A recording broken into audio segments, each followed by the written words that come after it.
السلام علیکم، کیسے ہیں آپ سب؟ امید کرتی ہوں سب ٹھیک ہوں گے۔ اگر اس ایپیسوڈ پر آپ سب نے ریویو اچھا نہ دیا تو کل کے ایپیسوڈ میں اپلوڈ نہیں کروں گی، کیونکہ آپ سب ایپیسوڈ پڑھ کر بھاگ جاتے ہو اور ریویو دیتے وقت آپ سب کے ہاتھوں میں درد ہوتا ہے۔ 4 سے 5 ہزار لوگ پڑھتے ہیں روٹین میں، لیکن ان میں سے چوتھائی حصہ بھی ریڈرز ریویو نہیں دیتے۔ اگر آپ سب نے ریویو نہ دیا تو میں ایپیسوڈ نہیں اپلوڈ کروں گی۔ پہلے میں کر دیتی تھی لیکن اب نہیں کروں گی، میں بالکل بھی نہیں۔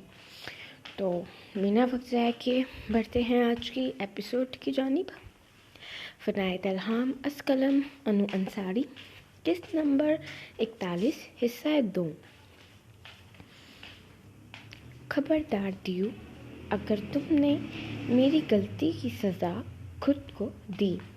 ترسم نے اس کے سینے پر مکہ مارا۔ سردار کا ایک ہاتھ اپنے تھائے پر رکھا، تھائے پر تھا، اس کی ٹانگ سے پھر خون نکلنا شروع ہو گیا، زیادہ چلنے کی وجہ سے۔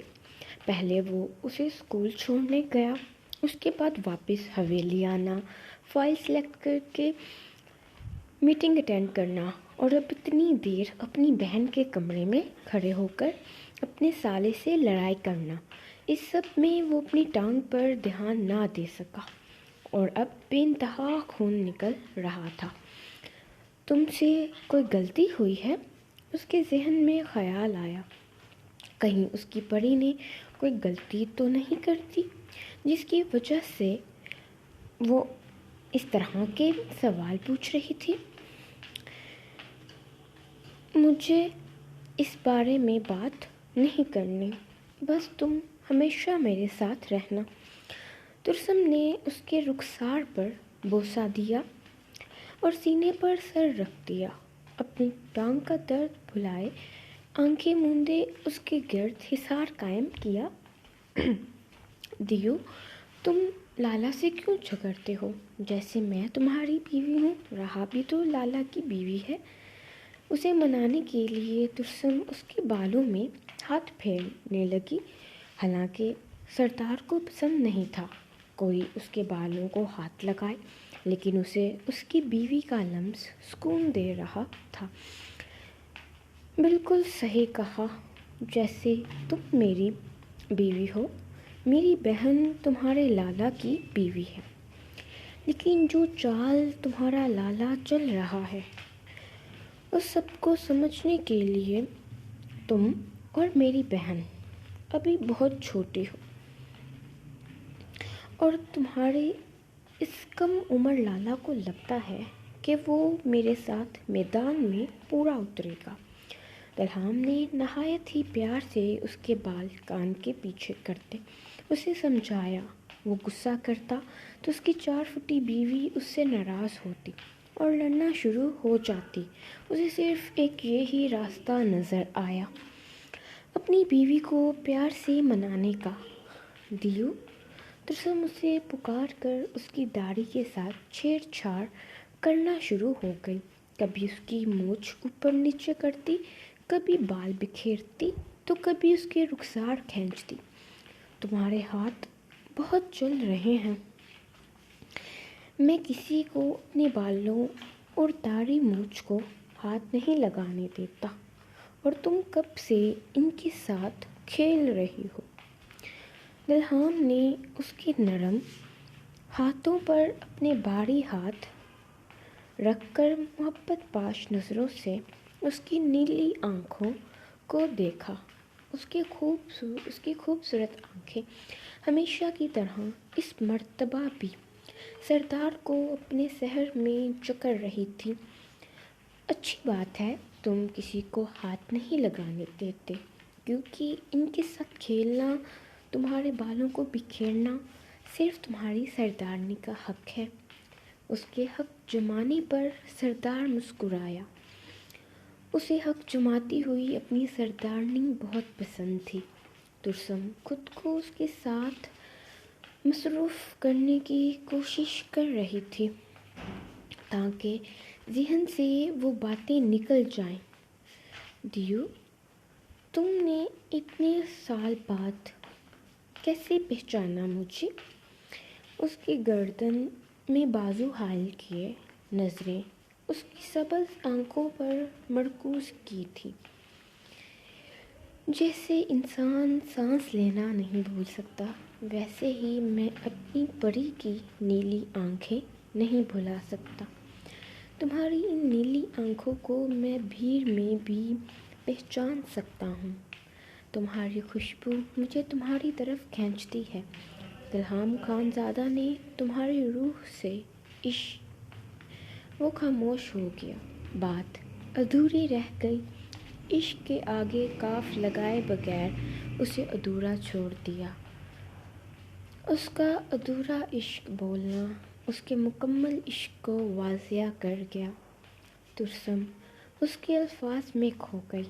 اس کا دیو اس سے محبت کرتا تھا اور جنون کی حد تک کرتا تھا۔ دلہام کو اظہار کرنا مشکل لگا، شاید عمر میں زیادہ فرق ہونے کی وجہ سے۔ ایک سوال ہے تمہارے لیے۔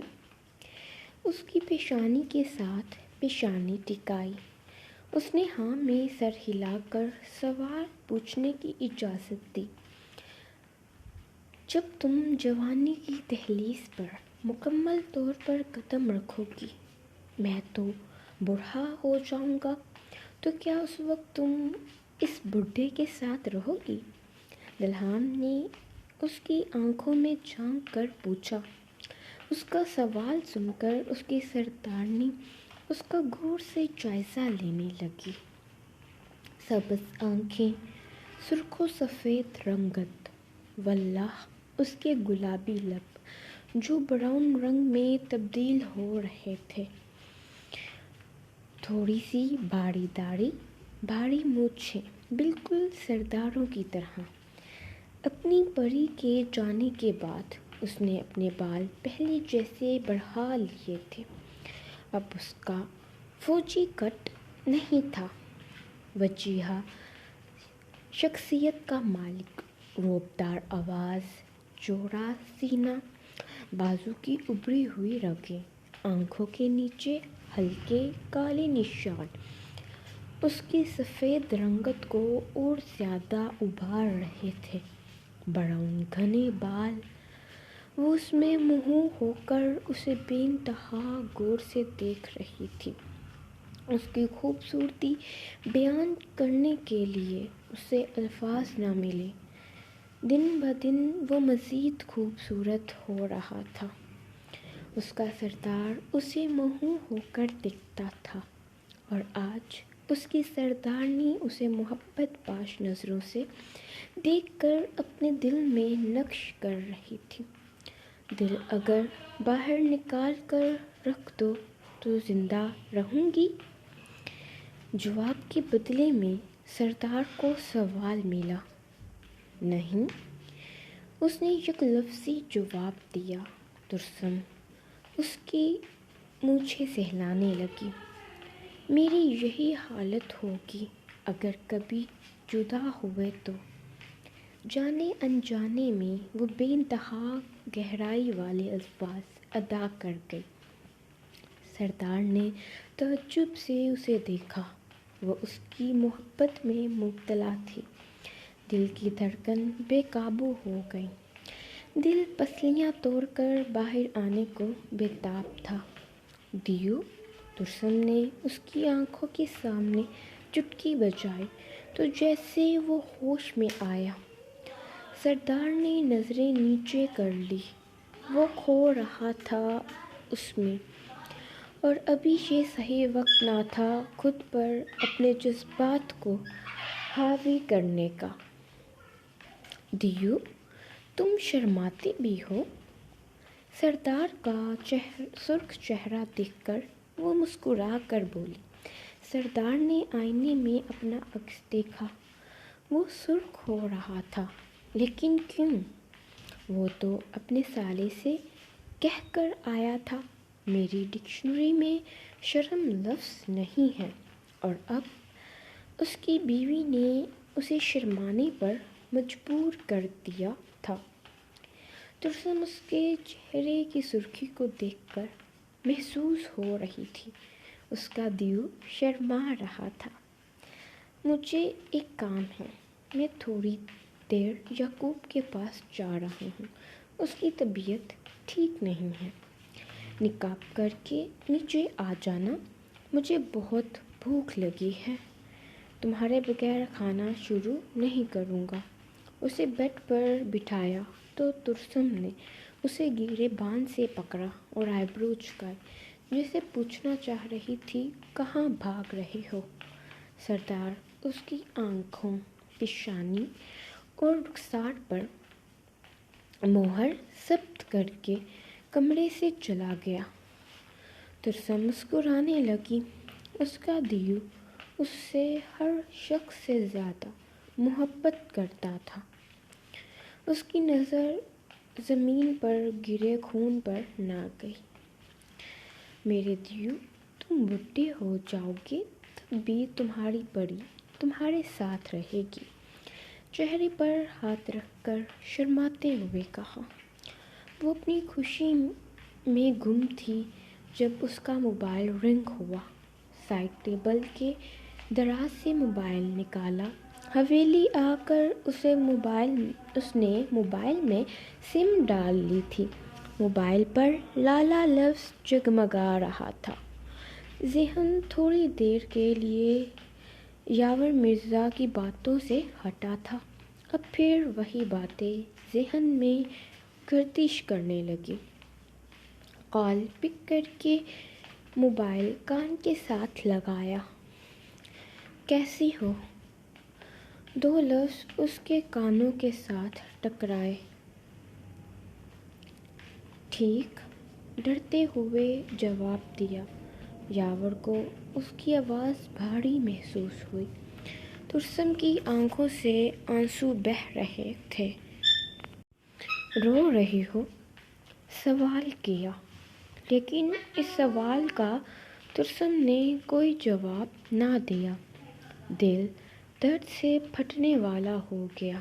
وہ اپنے خاندان میں سے کسی کو بھی کفن میں لپٹے نہیں دیکھنا چاہتی تھی۔ آپ کی کیا دشمنی ہے؟ لالا میرے خاندان سے، ہچکیاں بھرتے اس سے پوچھا۔ ہاتھ کانپنے لگے۔ یاور کی آنکھوں میں خون اترا۔ قاتل ہے تمہارا خاندان، میرا خاندان قاتل نہیں ہے۔ آپ کسی کو بھی کچھ نہیں کریں گے۔ ترسم اس کی بات کاٹتے بے آواز روتے ہوئے بول رہی تھی۔ آنسو تیز رفتار میں بہہ کر اس کے کپڑوں کو بھگو رہے تھے۔ تم بہت معصوم ہو، میں تمہیں اپنے پاس رکھ کر تمہارے دیو کو تڑپا تڑپا کے مارنا تھا، لیکن تمہاری معصومیت ختم کرنے کی ہمت نہ ہوئی۔ تم میں مجھے کسی اپنے کا عکس نظر آتا تھا، لیکن اب اور نہیں۔